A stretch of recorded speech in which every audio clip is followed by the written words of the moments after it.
تصور کریں، قرآن مجید کی 114 صورتیں، ہر سورہ کے شروع میں اللہ کا وہ نام جو دلوں کو ٹھنڈک دیتا ہے، بسم اللہ الرحمن الرحیم۔ لیکن کتاب الہی کے بیچ میں ایک مقام ایسا آتا ہے جہاں یہ رحمت کا اعلان غائب ہے، وہاں بسم اللہ نہیں ہے، وہاں صرف خاموشی ہے، ایک ایسی بھاری اور بوجھل خاموشی جو کسی طوفان کے آنے کا بتا دیتی ہے۔ یہ کہانی کسی عام دن کی نہیں، یہ کہانی اس وقت کی ہے جب مدینہ منورہ کے در و دیوار ہل گئے تھے، جب آسمان سے پھول نہیں بلکہ انگارے برسنے والے تھے، جب اللہ کا غصہ اپنے عروج پر تھا۔ ہم بات کر رہے ہیں سورہ توبہ کی۔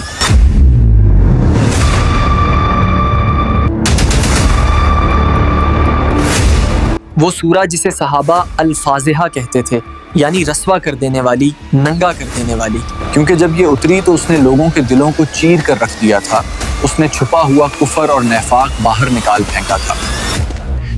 آج ہم 1400 سال پیچھے جائیں گے اس ساعت الاسرہ مشکل کی گھڑی میں، جہاں ہم منافقین کے وہ جھوٹے بہانے سنیں گے جو آج بھی ہمارے دلوں میں کہیں نہ کہیں زندہ ہیں۔ دل تھام لیجئے، کیونکہ یہ حقیقت آپ کی روح کو جھنجھوڑ دے گی۔ عرب کی زمین توے کی طرح تپ رہی تھی، دھوپ اتنی تیز تھی کہ سایہ ڈھونڈنا موت اور زندگی کا مسئلہ بن چکا تھا۔ مدینہ کے لوگ سال بھر محنت کرتے تھے، اور اب کھجور کی فصلیں پک چکی تھیں، پھل توڑنے کا وقت تھا، ٹھنڈے سائے میں بیٹھنے کا وقت تھا۔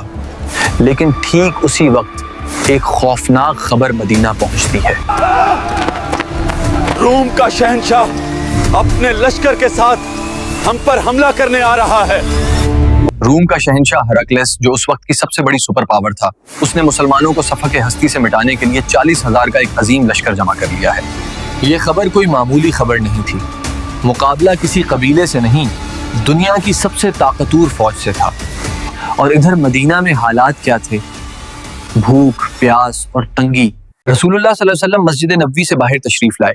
عام طور پر آپ صلی اللہ علیہ وسلم جنگ کا مقصد چھپاتے تھے، لیکن اس بار آپ نے صاف اعلان کر دیا، اس بار صلی اللہ علیہ وسلم نے صاف اعلان کر دیا، ہم تبوک جا رہے ہیں، ہم روم سے ٹکرانے جا رہے ہیں۔ یہ حکم سنتے ہی مدینہ دو حصوں میں بٹ گیا۔ ایک طرف وہ جان نثار تھے جنہوں نے اپنا سب کچھ لا کر ڈھیر کر دیا، ہم اپنے اللہ اور اس کے رسول کے لیے جان بھی قربان کرنے کو تیار ہیں۔ اور دوسری طرف وہ لوگ تھے جن کے دلوں میں چور تھا۔ یہاں سے شروع ہوتا ہے وہ نفاق کا کھیل جسے سورہ توبہ نے بے نقاب کیا۔ منافقین ایک دوسرے کو آنکھوں ہی آنکھوں میں اشارے کرنے لگے۔ انہوں نے رسول اللہ کے پاس آ کر ایسے بہانے بنائے کہ انسان حیران رہ جائے۔ ذرا سنیے ان کے الفاظ جو قرآن نے ہمیشہ کے لیے محفوظ کر لیے۔ انہوں نے کہا لا تنفروا فی الحر، اس تپتی گرمی میں مت نکلو، مر جائیں گے۔ گرمی بہت زیادہ ہے، ہم اس گرمی میں نہیں نکل سکتے۔ انہوں نے لوگوں کو ڈرانا شروع کیا۔ ارے تم لوگ پاگل تو نہیں؟ اتنی گرمی میں جنگ کریں گے تو بچ نہیں پائیں گے۔ اللہ نے آسمان سے جواب دیا، سورہ توبہ آیت 81۔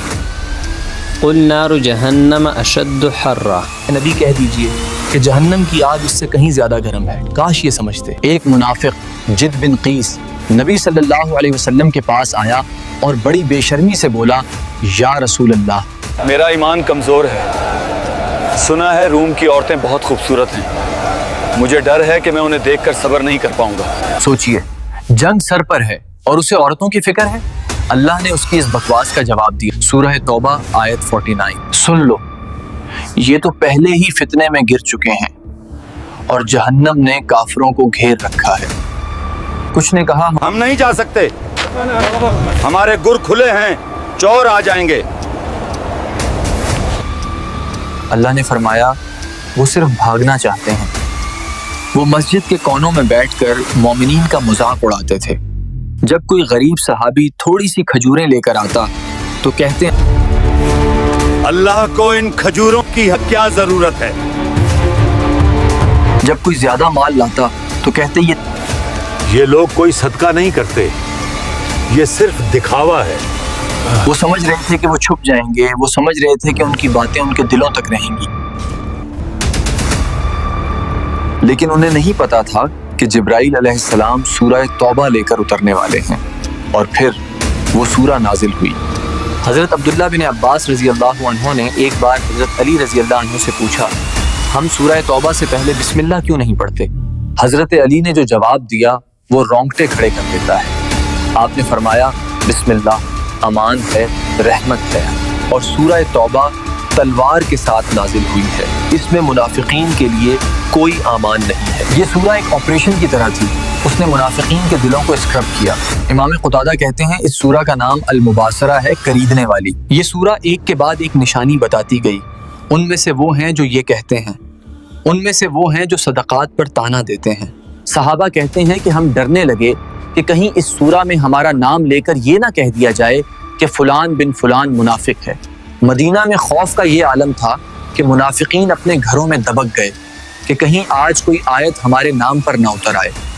لیکن دوستو، منافقین کے علاوہ کچھ ایسے لوگ بھی تھے جو مومن تھے، سچے تھے، مگر سستی کا شکار ہو گئے، اور ان کا انجام ہم سب کے لیے سب سے بڑا سبق ہے۔ سنیے حضرت کعب بن مالک رضی اللہ عنہ کی داستان ہے گیا، صحیح بخاری 4418۔ وہ کہتے ہیں میرے پاس سواری تھی، پیسہ تھا، طاقت تھی، میں منافق نہیں تھا، بس میں سوچتا رہا آج نکلتا ہوں، کل نکلتا ہوں، یہاں تک کہ لشکر چلا گیا اور میں مدینہ میں رہ گیا۔ جب رسول اللہ واپس آئے تو 80 سے زیادہ منافقین نے جھوٹی قسمیں کھائیں۔ نبی کریم نے ان کا ظاہر قبول کیا اور انہیں چھوڑ دیا، لیکن جب کعب رضی اللہ عنہ آئے انہوں نے سچ بولا۔ انہوں نے کہا یا رسول اللہ، اگر میں کسی اور کے سامنے ہوتا تو بہانہ بنا لیتا، یہ میں بڑا بولنے والا ہوں، لیکن میں اللہ سے جھوٹ نہیں بول سکتا، میرے پاس کوئی عذر نہیں تھا۔ اس سچ کا بدلہ کیا ملا؟ رسول اللہ صلی اللہ علیہ وسلم نے حکم دیا کوئی کعب سے بات نہ کرے، بائیکاٹ، مکمل بائیکاٹ، اپنا شہر، اپنے لوگ، اپنی مسجد، لیکن کوئی سلام کا جواب نہیں دیتا۔ کعب کہتے ہیں زمین مجھ پر تنگ ہو گئی، میں اپنے چچا زاد بھائی قتادہ کے پاس گیا، سلام کیا، اس نے جواب تک نہیں دیا۔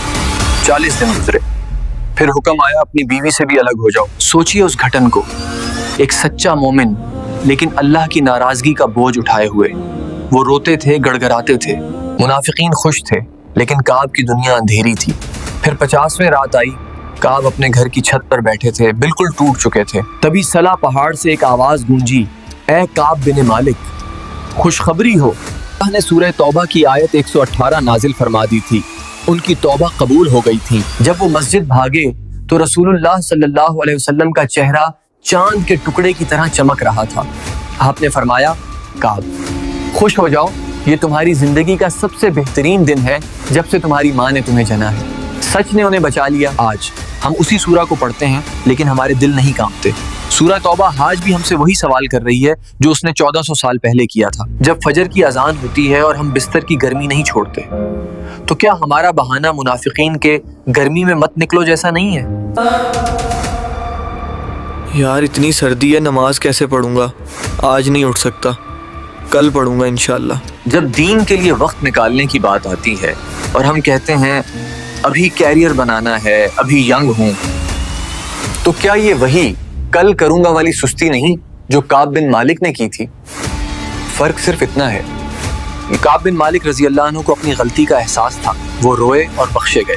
منافقین نے بہانے بنائے اور وہ ہمیشہ کے لیے ذلیل ہو گئے۔ دوستو، سورہ توبہ ڈرانے کے لیے نہیں، جگانے کے لیے ہے۔ یہ بسم اللہ کے بغیر اس لیے آئی تاکہ ہم سمجھ سکیں کہ اللہ کا معاملہ کتنا سنجیدہ ہے۔ غور کیجئے، کہیں آپ کے اندر بھی کوئی ایسا بہانہ تو نہیں پل رہا، کیونکہ موت کسی بہانے کا انتظار نہیں کرتی۔